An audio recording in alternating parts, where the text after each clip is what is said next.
Hi, welcome to Creativity and Beer. Jeffrey Baumgartner here.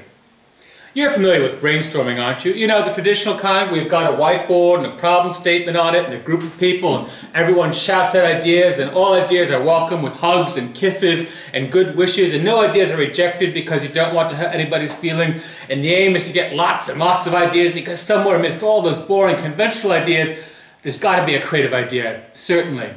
And if you're a manager, you've probably participated and even organized brainstorms for business problems.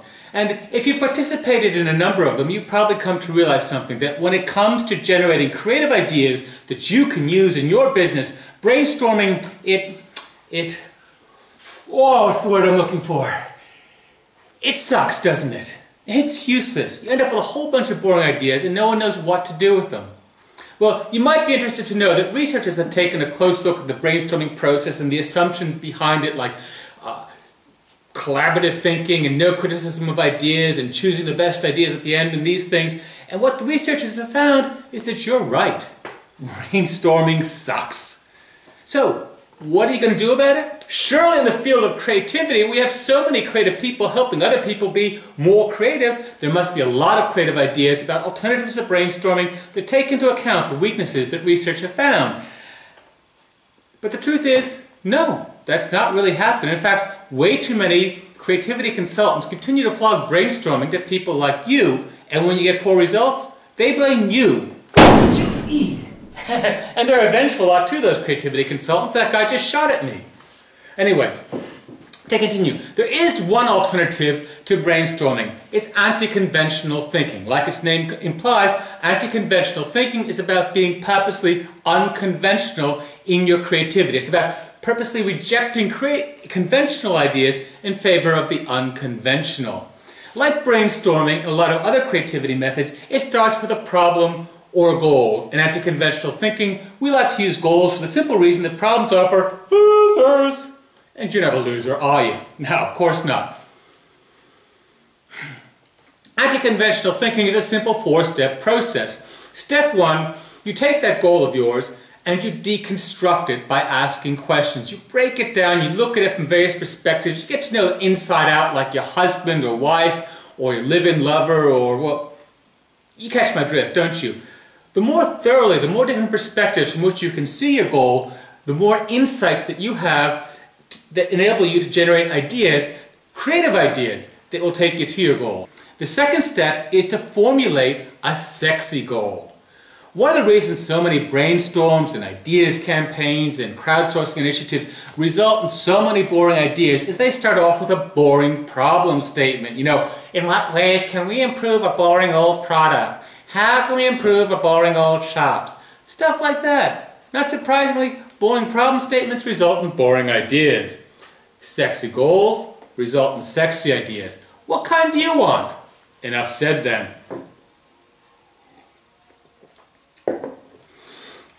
The third step is to generate a big, huge creative idea that takes you from where you are now to that sexy goal of yours.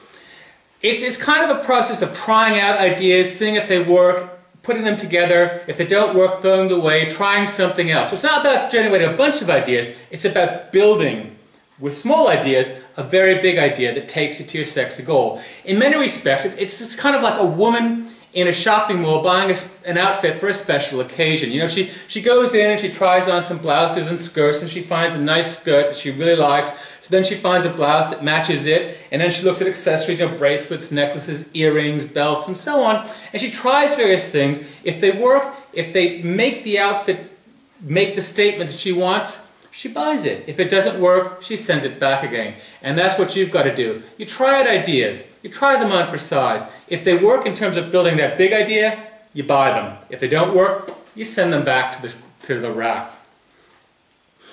Importantly, also in anti-conventional thinking, if you're doing it with a group of people, you're encouraged to criticize ideas. And especially you've got to criticize boring, conventional ideas, because you don't want those, do you now?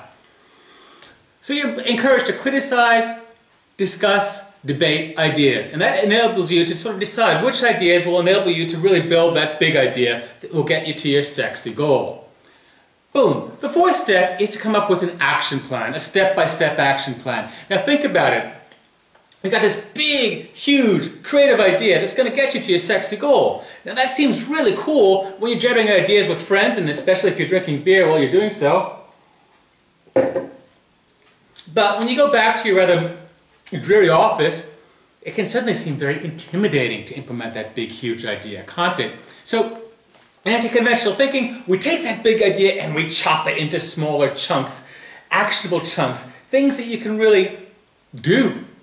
And you assign somebody to take charge of each step. So you have step 1, step 2, step 3, and so on, from the initial budget proposal or whatever, up to the final implementation of the idea. So you have all these steps, you assign someone responsibility for each step, and then you get going.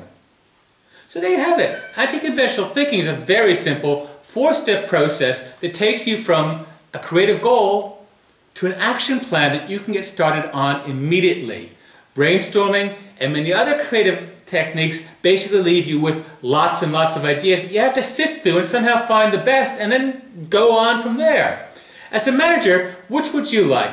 The anti-conventional thinking approach, or oh, crikey, that creativity consultant's still shooting at me. I better wrap this up now. But if you want to know more about anti-conventional thinking, creativity, and innovation, go to www.jpb.com. There's lots there. And this guy's crazy. Bye!